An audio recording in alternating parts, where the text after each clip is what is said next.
Brussels has been urged to make some immediate changes or face more member states leaving the bloc and following Brexit, Britain's successful path. The warning comes from Spanish MEP Herman Terch, who told Daily Express he believes the left radicals in the EU are pushing too much for an increasingly integrated bloc. The push, he claims, is only resulting in more countries rebelling to the direction of the more powerful heads in the EU, namely France and Germany, and adopting an attitude that resembles that of the UK in the past 10 years. He said, the lefties in the EU are in a hurry because they know Europe is changing. If you see the attitude of the Dutch, Austrians and Finnish, they are slowly but surely adopting a position inside the European Union that is very similar to the position the UK has had in the last 10 years before they quit. If things don't change, if the majority doesn't get a little bit of sense for the real feelings of the people in Europe, I think we will have more exits, and not very far in time. We will have more exits and everybody will have to reconsider.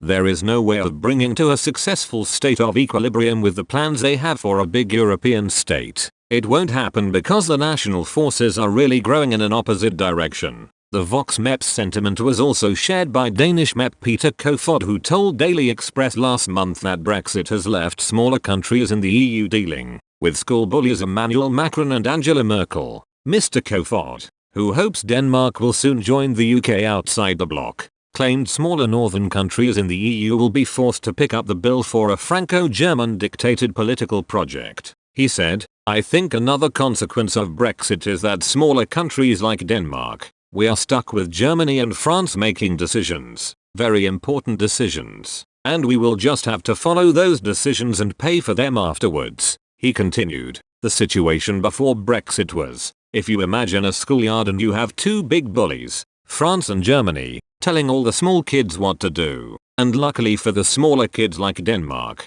we had a big strong friend called Great Britain. Of course, losing that friend puts us in a more difficult situation, dealing with France and Germany, because they 100% want the European project to grow even more than we have seen for the last few years. We see that on a lot of areas, and that is really not good. If you are a small country placed in the northern part of the European Union, you will end up with a bill in the end. Denmark could hold a breakaway vote by as early as 2026. Mr. Kofod has predicted. He claimed his party's quest to free Denmark from the EU's shackles will be very dependent on the UK's progress outside of the bloc. He said, one day Parliament is going to have to make a decision about having a referendum, and then we will have to win the referendum. It will be in a few years. In my opinion, it might be in 5 years or 8 years.